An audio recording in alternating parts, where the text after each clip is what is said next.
You love watches, right? And I'd go on a whim and assume you like them well spec'd and low priced.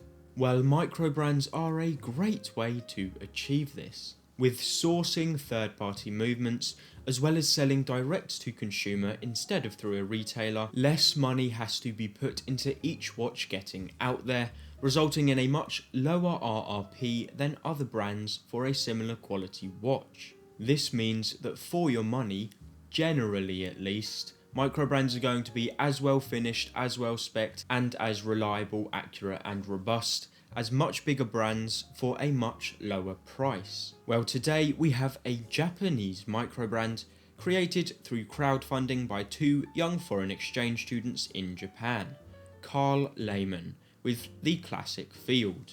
Just before we get onto the watch, I'll let you know I'm currently doing a giveaway for the Pierre Pauline Jump Hour at 5,000 subs and the Merca World Time at New Year's. To enter, all you have to do is like, subscribe and comment the hidden message in the video. It costs you nothing, takes you 3 seconds and helps me out greatly. Starting off with the dial, we have a very Aquanaut-like dial layout.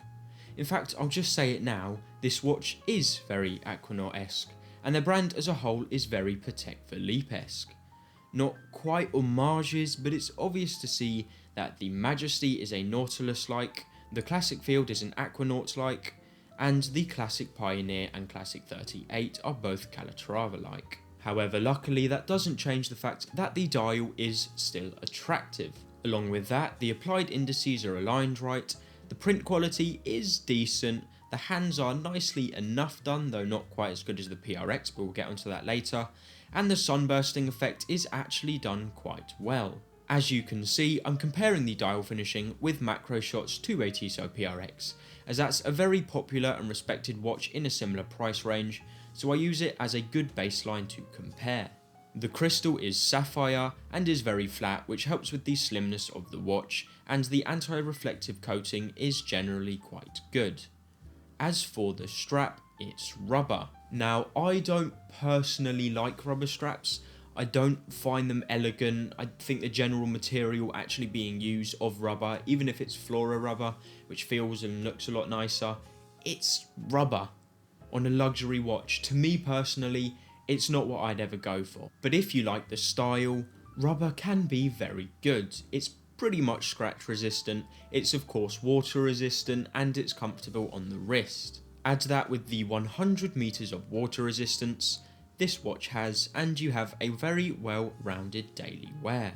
The movement is very good with a Miyota 9039, the 3-hand automatic version of the 9000 series. This movement is very reliable and decently accurate at around 10 to 30 seconds a day as listed. However, with the four Miyota 9000 series I have, all of them are within the range of more like 5 to 10 seconds, and that is without me regulating or adjusting them.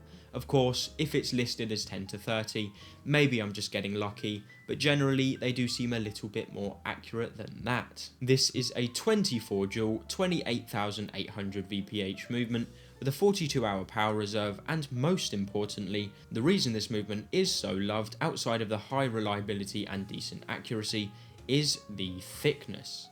At only 3.9mm thick, this movement allows watches to stay nice and snug to your wrist. Talking about sizing, this watch comes in at 38mm with a 46mm lug to lug, 20mm lug width, so the perfect size for a variety of options, and a mere 9.5mm of thickness. The packaging does the job. I get the look they're going for, and it does look nice, but the actual quality when you handle it isn't top notch. However, with this watch, that is actually preferred, mainly going off of the fact that it's a budget watch, so as much money should be put into the watch as possible, and obviously cutting back on the quality of the packaging is a way to do that. In the budget range, I'd much rather have all of the money go into the watch and have worse packaging, because the packaging, who really cares? Unless it's a premium watch like a Patek Philippe that has, lovely wooden boxes and such, there's no need to actually have a great opening experience if the product is nice at this price range. Now for the big boy. The specs are good, but what about the finishing? Well, at $550, this timepiece comes with better finishing than the PRX. As you can see in the macro footage, not only is the brushing better done, but the transitions and edges are also sharper than the PRX too. Of course, I should add, the PRX comes with a relatively well finished bracelet, whereas this just comes with a normal rubber strap, which is of decent quality, so if rubber straps are your style, fair enough, but that is a value difference between the two that I do have to point out. I will also add that the actual indices and the hands and the dial printing isn't quite PRX level. Okay, maybe the dial printing, the actual print quality is PRX level, but the hands and the indices aren't quite as well finished as on the PRX. So take of that what you will, but the actual case finishing itself is a hell of a lot better. So as for my opinion of the brand as a whole after handling and looking at their website, it's a Patek Philippe inspiration brand. It's better than a homage brand because the quality is good and the designs are too. They're not quite exactly the same and they do have their own slight difference in design language. But of course the designs are heavily inspired, and it's pretty obvious that most of the brand's models take heavy inspiration from Patek models. The brand was also only founded recently in 2017 and only has a handful of models, which all seem to be decently spec'd for the money and have of course nice designs. As for the issues, I see no particular issues. I can't really comment on QC as I've only handled one watch from them, but it's got a screw down crown, a screw on case back, good specs and good finishing. However, if you go into what stands out, there isn't really much to say either.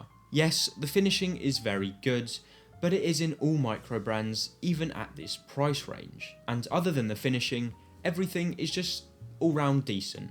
Nothing particularly fascinating or outstanding. It's not like the Zelos Mako 300m GMT where pretty much everything blew me out of the water. It is just the finishing that is really impressive. Everything else is just decent. So what is my verdict on the watch?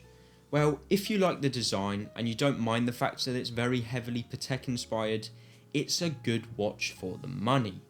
Overall, I'm decently impressed, just not blown out of the water like the Zelos Mako 300m GMT did to me for reference. That blew me away. This is just a very safe, very decent and very versatile, nothing bad but nothing particularly amazing watch. If you like the style, if you think it looks good, if you think you would wear it, it's a good pickup. The quality of the watch is good, the specifications are good, and the finishing is good. But there's nothing that just really makes it pop to me. Maybe that's just my personal opinion, probably because I don't like rubber straps all too much. But hey, that's just my opinion. Nothing is inherently wrong with the watch. In fact, pretty much everything is inherently right with it. The finishing, again, I will just mention is really good. But other than that, I'm just not all too impressed. Anyways, that is going to wrap up the video. I do appreciate you staying around. Please do hit that like and sub button if you don't mind. It costs you nothing and helps me out greatly. And hope to see you in the next one. And always remember, time keeps ticking, so use the time you have wisely.